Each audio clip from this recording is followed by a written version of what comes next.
ætlum við að ræða leiklist, já, og heilsugæsluna. Stundum fer þetta saman. Skilst að í næstu viku verði frumflutt nýtt íslenskt verk, Heilsugæslan, sem gerist á ótiltekinni heilsugæslustöð einhvers staðar í þéttbýli hér á landi. Og sá sem samdi þetta leikrit og leikstýriði Lýður Árnason læknir. Og með honum þetta tvíleikur, það með skilst, 2 leikarar á sviðinu, Rakel Björg Björnsdóttir og Elvar Logi Hannesson. Verið öll velkomin. Takk fyrir. Takk fyrir. Gaman að sjá ykkur. Sömuleiðis. Það að æfa núna þetta verk alveg hent baki brotnu frá móti kvölds? Já, alveg bara, og svo dreymir mann þetta líka. Já. Þannig að maður bara allan sólarhringinn á vaktinni. Það ekki? Jú, eins og heilsugæslunni. Já, eins og heilsugæslunni. Ert þú kannski læknir líka eins og Lýður? Nei, en ég skrifa, skilst mér eins og læknir. Ef ég handskrifa. Það er mjög erfitt að skilja þess ég skrifa. Já, einmitt. Og gaman að takast á við þetta, Rakel. Algjörlega, mjög skemmtilegt. Þetta krefjandi, við erum að leika alls konar persónur og í hraðaskiptingum og svona, þannig að þetta er mjög spennandi, maður veit aldrei alveg hvað gerist. Nei. Já, við leikum sem sagt bæði sjúklingana og líka læknana. Já. Þannig að þegar ef Rakel fer út af sviðinu, þá bara tekur við svona laddaskipting, svona 40 sekúndur, en ég segi eitthvað og svo kemur hún inn sem sjúklingur. Já, þetta hljómar allt mjög spennandi. Já. Lýður, þú kannski kannast við það þegar við heyrum orðið heilsugæsla, þá koma svona svolítið skrýtnir litir upp í hugan. Ertu að gera grín að ástandinu? Hvað ertu að fara? Sko, öllu gríni fylgir þetta alvara. Já. Og jú, það er náttúrulega, þarna verið svona að sýna svona hvernig þetta svolítið innan búðar frá sjónarhorni læknanna. Og það hefur kannski ekki verið gert áður því að svona heilsugæslan hefur oft legið svolítið svona undir ámælum fyrir að ekki verið nú afkast á mikil og ekki nú góð og þjónustan upp ofan og svona. Og nú fáum við kannski aðeins meiri innsýn í svona sjónarhorni lækna, hvað á þeim dynur og hvað þeir þurfa, hvað krossa þeir þurfa að bera, sko. Og ég myndi nú svona að segja að þetta væri svona smá krufning inn á við.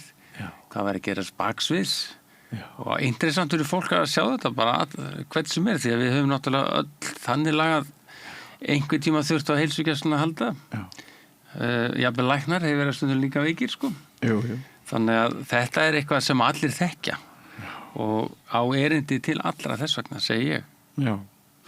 Þetta að ég hug núna að svona þegar brjálaðast að gera í mínu starfi, þá kannski hitti ég 5 manneskjur sem ég hef aldrei hitt áður og tek við 5 viðtöl á degi eins og þessum, en ég ekki með líf þeirra og limi í höndunum, en það getur verið mjög snúið að nálgast nýtt andlit og fyrir ykkur læknana sem eru í þessu hlutverki að þjónusta sjúklinga bara búm.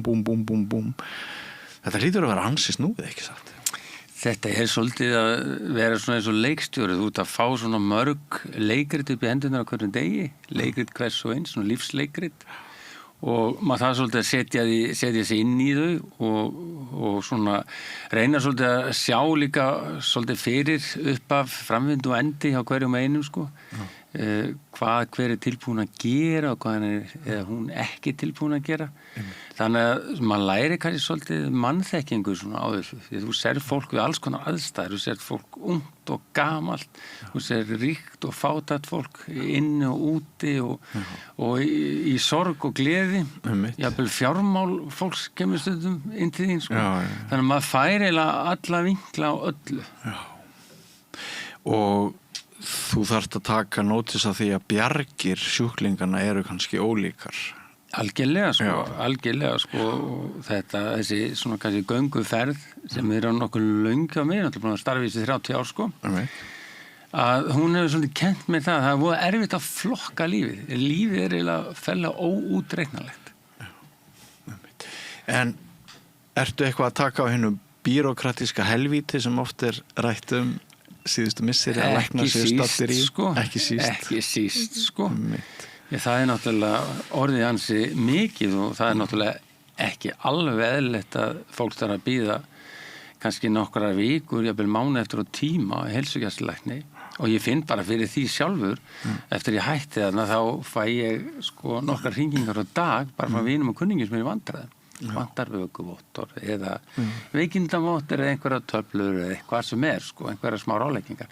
Þannig að ég gæti alveg sko verið í sjálfbóðinu allan daginn ef ég vildi. Já, og maður heyrir að þessi svolítið komin aftur þessi gamli tími, tengslahagkerfið, að þú bara hringir í mann, maður hneipir í mann.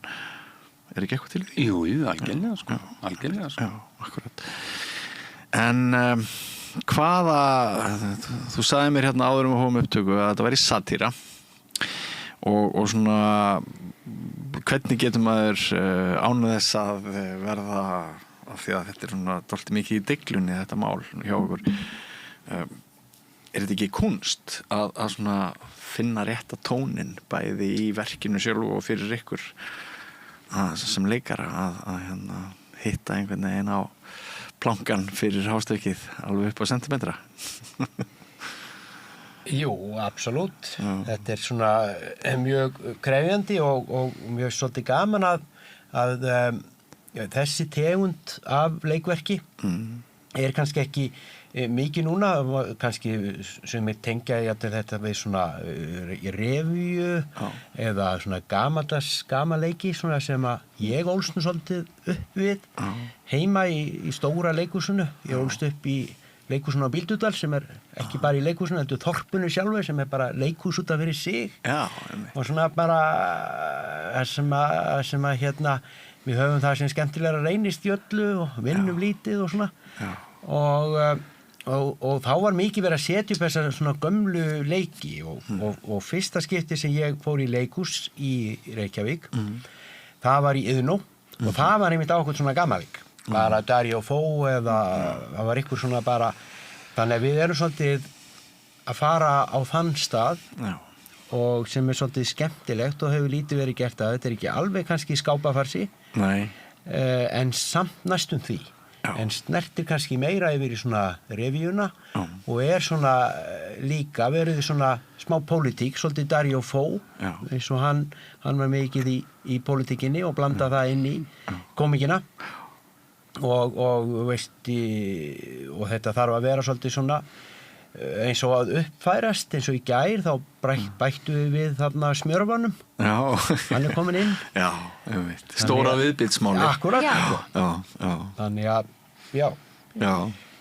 en við leifum okkur alveg að fara alla leið sem er dálítið gaman við ígjum personur og þessi persónueinkenni og sjúklingarnir eru að biðja alls konar sem að mann myndi ekkert endilega dett í huga að fólk væri að biðja og svona en hérna en það er alls konar fólk að núti og það er svo skemmtilegt að við fáum að vera allar þessar týpur og jafnvel einhvern veginn að bræða saman nokkrar týpur og búa til eina svona rosalega komiska og ykta og mér finnst það mjög gaman að meðan kannski læknarnir sjálfur eru meira jörðin í verkinu að þá er þessar fígur sem að koma inn og út eru svolítið svona þær gangar langt og við getum alveg verið skömmur Já, við erum alveg að búa okkur undir það Ég dreymdi í nótt að við vorum tekin í að þá voru við í, held ég, þætti bara hér það sem voru ykkur í svona álitsskjafar að taka okkur í bakari því að við stungum á mikið á okkur kílum voru að rakka ykkur neður Já,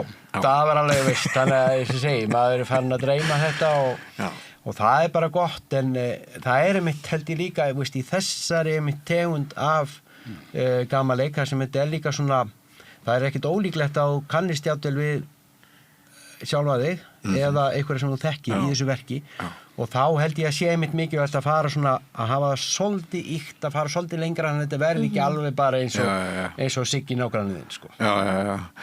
En sko hvernig leikstjóri er Lýður? Hann er bæði leikstjóri og höfundur leikritsins. Hann er alveg frábær.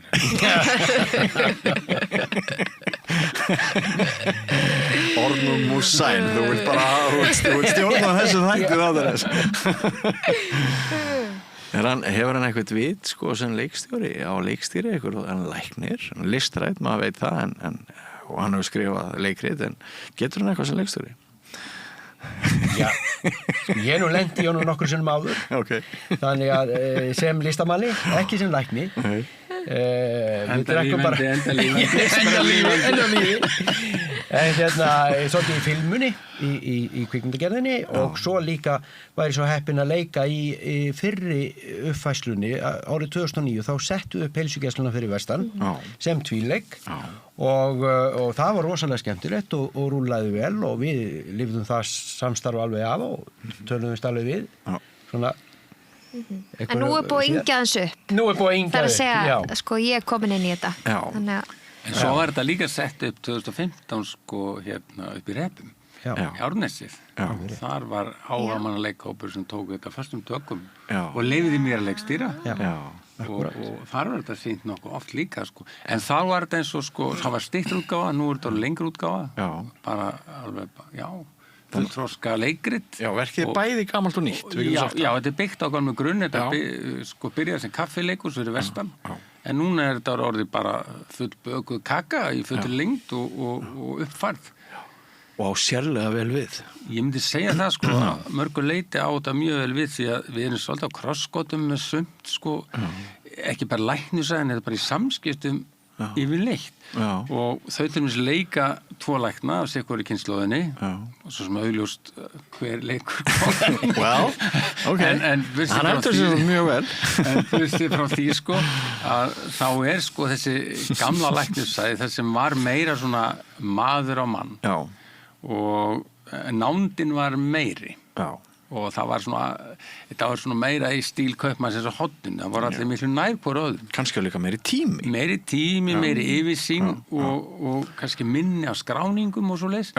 Núna hins vegar að þá er sko kannski yngri læknar að þeir sko sjá ekki sjúklingin bara fyrir tölvuskjánum. Hann er bara að byrgja þeim sýn. Áður fyrir var ekkert svoleiðis á borðum. En núna er borðið bara orðið einum skjá og maður þarf að lyfta sig hans upp til þess að sjá sjúklingin. Satt eða logið, flestir unglæknar eru með Asperger og eru mjög góðir í því að lesa vísindi og nákvæmir en kunna ekkert í mannlegum samskiptum af því að það eru erfiðu prófin og það sem að þau mæla sem að hendar heilum með Asperger sem geta fókusað mjög mikið en slemt það er að skorti mannlegan tendens. Satt eða logið, Lýður? Satt í stuttumáli.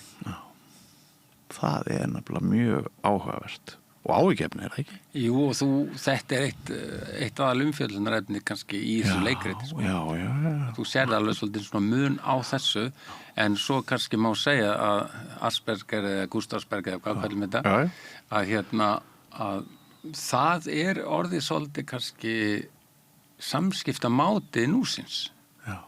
Þannig að Asperger nær kannski betur til fólks í dag heldur en gamli góði sveitasloppir sem bauði upp á síinn fisk. Og einmitt, og hvert erum við þá komin? Þá þurfum við nú að staldra við, er það ekki?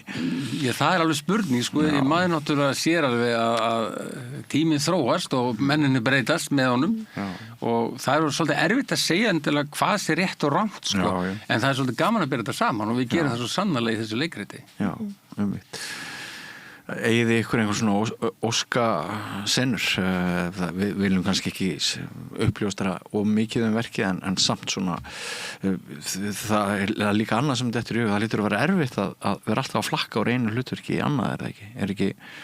Er ekki kunst að læsa og ná lás þarna, ég er þessi og svo alltaf að vera einhver annar? Jú, ég myndi að segja það.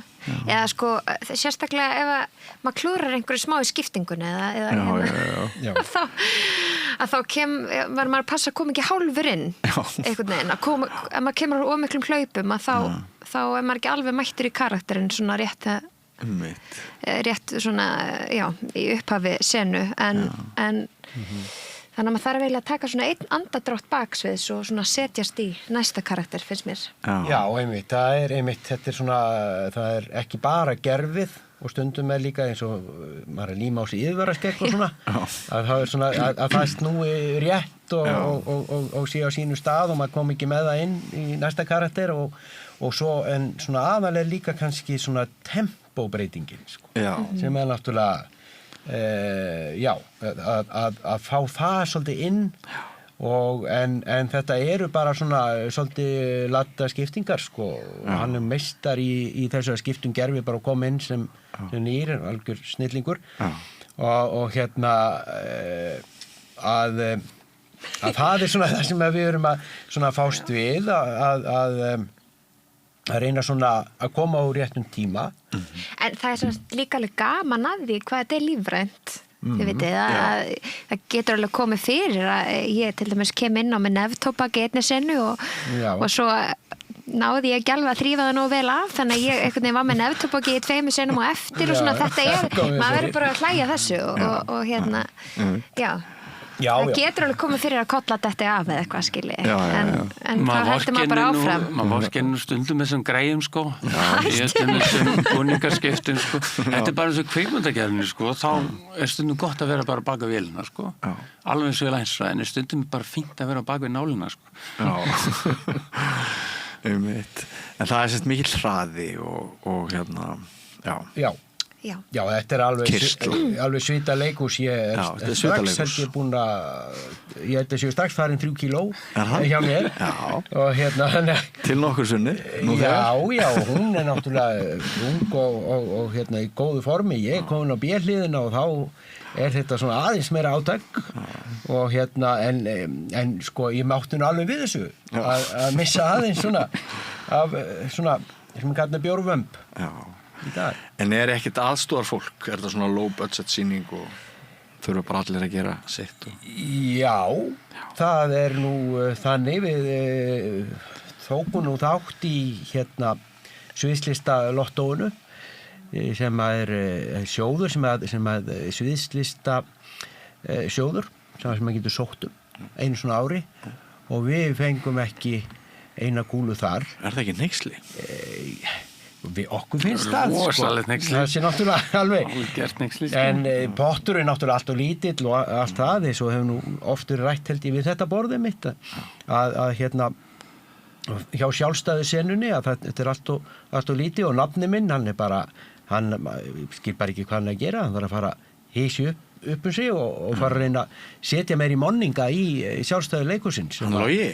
Já, hann þetta að gera það Já, ég hef stundum sagt sko að maður náttúrulega maður hefur að skrifa bækur persónulega fyrirgreiðslu og hvernig hérna, og hún sé ekki góð og hvernig áhugamál ráðherra spil inn í hvernig þeir ausi fé en má ég bara biðja aftur persónulega fyrirgreiðslu sko, hérna frá Loga mér lítið þess að bæði börnin hans eru held ég upprennandi listamenn Já, einmitt ég held að hann hafi bara eitthvað gleymt sér og hann tekur svona bíldudalinn á þetta þar sem við erum bara svona róliheitum og svo förum við í þetta bara og ég treysti á hann en þegar það náttúrulega þannig að maður fær ekki vinning í þessu lottói þetta eini möguleikin að fá styrk hjá þessum sjóði að þá þarf maður bara að hérna nota ímyndunaraflið og við höfum mikið farið í góða hirðin og þar höfum við fengið margt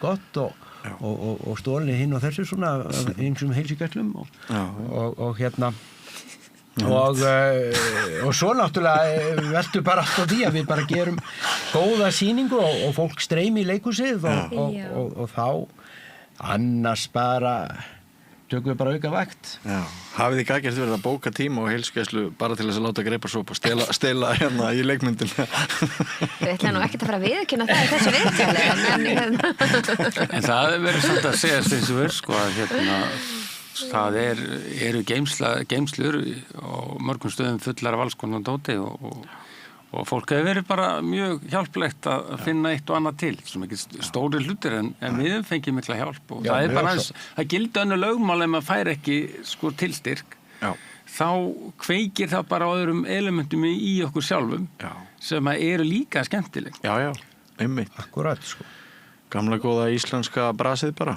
Gamla góða íslenska geggjun en allir geta verið það sem þið vilja Já Mér finnst það voða fallegt Mér finnst bara, ég kann að meta það við hjálpumst bara öll að Já, það sem svona nægjusöm í því sem við erum að gera Má byggla eitt þessu öllu í einhverja vitleysu ef þá er það að kaupa einhverja dýra stóla fyrir sjúlana og borð sem að En allavega það hefur alveg sinn marmar og eitthvað Það hefur alveg sinn sjarma sko að bara gera þetta alveg frá rótum sjálfu það er bara mjög skemmtilegt líka sko þó er alltaf gott að fá nokkra kúlur til þess að leika sem þá má maður samt ekki láta ráða sko hvort maður gerir hlutin ekki ef maður mögulega getur látið þetta ef vera ekki háður þessum styrkjum þá er það alveg geggjað það er svo vont að vera í einhverju og ef þú fær styrk þá gerur þetta ef þú fær ekki styrk þá bara gerur þetta ekki Akkurat Mér finnst einmitt fínt að þið eruð að draga það fram og minna á að við lifum náttúrulega í ótrúlegu forréttindasamfélagi landi tækifæruna þar sem það einmitt að geta framkvæmt hugmyndir látið drauma rætast þótt að sé hark og bras og íslensk geðveiki og allt það er náttúrulega bara eitthvað sem að 99% mannkins búa ekki við Nákvæmlega sko Já, einmitt Ég þekki þetta mjög vel í okkar leikhúsi fyrir vestan að þar höfum við svona þetta er svona eiginlega svipað bara í hinu lottónu ég fæ stundum póst og það er alltaf svona 1700 krónur eitthvað leys sem að maður fær 1700 krónur? Já, sem sagt í þessum venjulega lottói sko Já, ég hef ekki fengið neitt meira og þannig hefur þetta bara svolítið verið hjá okkur okkar leikhúsi og þá höfum við sem sagt bara keyrt á öðru sem að er bara mjög vestfisk kannski það er þrjóska og þannig að við bara ætlum að gera þetta og finnum þá bara og förum svona Skálavíkurleiðina hún er mjög vinsæl einmitt fyrir vestan þrjóska og skata Já, svo hún líka sko Já Ertu með annan fótið fyrir vestan að báða eða? Já, ég er bara í þessu verkefni núna hér og og það er bara ágætt en bara fyrsta tækifæri fer maður vestur best geymdur þar og stendur þar fyrir blómlegu leiklistarstarfi Já, við höfum verið heppin að ég og konu sem að sér þetta allt saman og hún stýrir þessu öllu og við erum með okkar leikhús lengst út í sveit út í Haukadal í Dýrafirði á engin heimaðar upprætt að hafa leikhús og það hefur gengið vel og það þarf ofta að fara einmitt á okkur staði sem að meika kannski ekki sens til að gera eitthvað sem meikar sens og það er svolítið okkar hilla Kynntust þið Lýður þegar Lýður flutti vestur eða? Ég held að við kynst í gegnum þetta leikrita brölt á Elvera Lóa. Ég var náttúrulega að filma þarna stundum, gera einhverja kvikmyndir og þá fannst mér náttúrulega upplagt að nota aðaleikaran á staðnum og þannig held ég að við kynst fyrst. En hvað með þig? Ert þú búsett hér eða? Já, ég er búsett í Hafnarfirði. Hafnarfirði? Já, eins og Lýður. En er einhver vestfirsk tau í þér líka? Já, ég myndi nú alveg segja það. Ég hef mikið verið að ég sem tónlist og ég til dæmis í hljómsveit sem heitir Þau með manninu mínum og við höfum verið að gera músík við vestfirsk ljóð og höfum farið nokkur sumur og túrað Vestfirði og verið með tónleika held ég öllum kirkjónum og ýmsum stöðum þannig að ég er alveg kunnug staðháttum getum alveg sagt það og eru á leiðinu í Haukadal, eða ekki? Já, og svolítið að vera með tónleika páskana í Haukadal Já, skemmtilegt slá 2 flugur í einu höggi því að við verðum að sýna heilsugæsluna þarna á Þingeyri og svo verðum við með tónleika í Haukadal Já, á páskunum já, mjög hátilegt Það er svak, það eiga bara allir að vera þá fyrir vestan Alltaf fór í vestur Já, það er einmitt það er festivalið og svo svona eins og svona allt sem er svona skemmtilegt og svolítið svona út og kú að það virka mjög vel fyrir vestan við erum mjög góð í einhverju svona sem er eitthvað bara svona absúrt og aldrei hátíðin, hún er orðin það stór að það er sko komin bara sko risa festival í kringum hana af alls konar viðburðum í öllum þorpunum Flateyri, Þingeyri, Hnífsdal Bolungavík, það eru leiksýningar, tónleikar og þetta er einmitt sem gerist með einhverju þess að það er svo mikilvægt að hafa eitthvað svona leiður kom með eitthvað svona fallegt verkefni eins og leiksýningu að það er svo margt sem kemur svona út frá því smitar út frá því þess vegna ætlar nafni minn að að stækka þennan sviðslitapunkt. Ég treysti á það allavega þrefalt. Ég er alveg sáttu við það. Já. En eitt sem að ég tók eftir á Vestfjörðum, þegar við vorum með tónleika þar til dæmis, að þá var rosalega góð mæting. Fólk einhvern veginn sækir þessa viðburði og mér finnst það æðislegt og við fundum eiginlega alveg smá mun, svo fórum við á Norðurlandið og það var svona aðeins erfiðar að fá fólk. En fyrir vestan, þau kunna þetta, þau mæta. Já, gaman að heyra. Já. En sko af því að þú ert líka í músikinni, bæði leikur og syngur og spilar á hljóðfæri vantilega, það hvað? Aðalega raddböndin. Aðalega raddböndin? Já. Nærðu eitthvað að syngja í þessari sýningu? Hún samdi nú titillagi, sko. Já. Þannig að hún fær alveg að syngja helling. Já, þú fær að syngja helling. Já, svona. Já, upptöku allavega, já. Já, veit. Já, og svo eru 2 sönglínur þarna. Já. Svo við lögum menn í þetta. Já, það er líður sett í skemmtilegan heilsugæslu söngteksta sem að Rakel svo samt í lag við og þetta var bara einmitt að koma á YouTube núna held ég. Bara myndband með heilsugæslu laginu og þetta er svona eyrnaormur. Eyrnaormur? Já, maður farið þetta alveg á heilan. Já. Þú syngur þetta líka svo vel. Já, það ekki. Alveg. Þú ert líka í þessu, þetta er eiginlega duett eða þú ert í bakgröndum. Já. Þetta er hæfileika tríó, maður finnur það alveg, maður fann það leiðu komið inn og dyrnar á þannig að það er bara ljósin, það hækkaði spennan. Já, það er Þetta er menningarströmmurinn, sko. Við höfum alveg skemmt okkur alveg rosalega vel og það er enginn búin að því að við erum að æfa við, sko, nýri í Tjarnarbíó, að þá er ekkert óalgengt að leikstjórarnir reyta ekki bara hárið, svolítið erfitt fyrir líð, en hann gæti það, að það er líka mjög þekkt að þeir, sko, strunsi út úr leikhúsinu og vaði út í Tjörn. Við erum ekki komin þar, þannig að það er samt vika eftir. Það styttist í það og leikaran er í humat og eftir.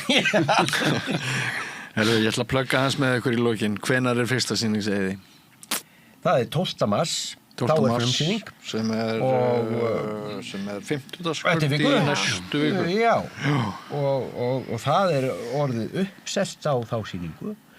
Og gaman að segja frá því að miðarnir bara rjúka út. Frábært. Það er mikið trafík þarna. Já, eins og bara á hinum venjulegu heilsugæslum. Það er mikið, bara ekki biðlisti, en það styttist í hann. Það styttist svo sannarlega í biðlisti. Já, en það áþæg líka að vera á alvöru heilsugæslustöð. Já, og fólk fer í gegnum tix.is. Já, það eru komna nokkra sýningar og það eru komna 5 sýningar og svo náttúrulega fyrir vestan páskana, en svo náttúrulega ef þessar seljast upp sem ég reikna nú með, eftir að fólk er búin að hlusta á þetta viðtal.